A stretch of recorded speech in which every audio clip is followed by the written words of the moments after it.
బుధవారం నాడు చేపట్టేటువంటి మహావిష్ణువు యొక్క పూజలు, విష్ణు సంబంధిత పూజలు చక్కటి ఫలితాన్ని కలిగిస్తాయి. బుధుడు యొక్క ప్రతికూలతని పోగొడతాయి. బుధుడు విష్ణుప్రియుడు. విష్ణువు అంటే అణువు, అంటే సర్వవ్యాపి. కాబట్టి ఈ సర్వవ్యాపిని ఎలా పూజించాలి, బుధవారం నాడు చేపట్టేటువంటి పూజల ద్వారా ఎటువంటి ఫలితాలు మనకి లభిస్తాయి అనేటువంటి అంశాలని పరిశీలిద్దాం. బుధవారం విష్ణువు ఆరాధనకి సర్వోత్తమమైనది. బుధుడు విష్ణుప్రియుడు. బుధవారం నాడు విష్ణువు అవతార మూర్తుల్ని ఆరాధించడం వల్ల కార్యసిద్ధి త్వరితగతిని చేకూరుతుంది. కార్యానుకూలత కూడా ఏర్పడుతుంది.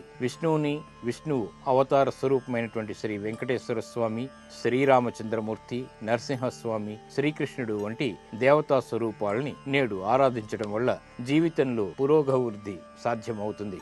మేధో వికాసం కూడా ఏర్పడుతుంది. సుగంధ భరితమైనటువంటి పుష్పాలతో, కర్పూర చందనాదులతో స్వామిని పూజించాలి. బుధవారం నాడు విష్ణు సహస్రనామ పఠనం లేదా వినటం ద్వారా చాలా శుభ ఫలితాలు ఏర్పడతాయి. బుధుడు ద్వారా ఏర్పడేటువంటి ప్రతికూలత కూడా తొలగిపోతుంది. శ్రీరామ రక్షా స్తోత్రాన్ని చదవటం కూడా మంచి ఫలితాలని అందిస్తుంది.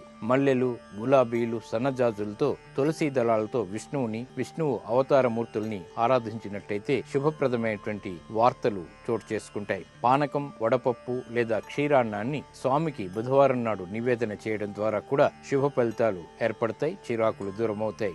బుధుడు లోహ సంబంధిత గ్రహం కాబట్టి లోహ పాత్రలు, నూతన వాహనాల కొనుగోలుకు బుధవారం చాలా మంచిది. బుధవారం విద్య, వ్యాపార, ఆర్థిక లావాదేవీలకు అలాగే ఉద్యోగ మార్పులకు శుభకరమైనది కూడా. బుధవారం నాడు విష్ణు స్మరణ సంపూర్ణ శుభ ఫలితాల్ని అందిస్తుంది. మిగతా గ్రహాల ద్వారా ఏర్పడేటువంటి ప్రతికూలతని కూడా దూరం చేస్తుంది.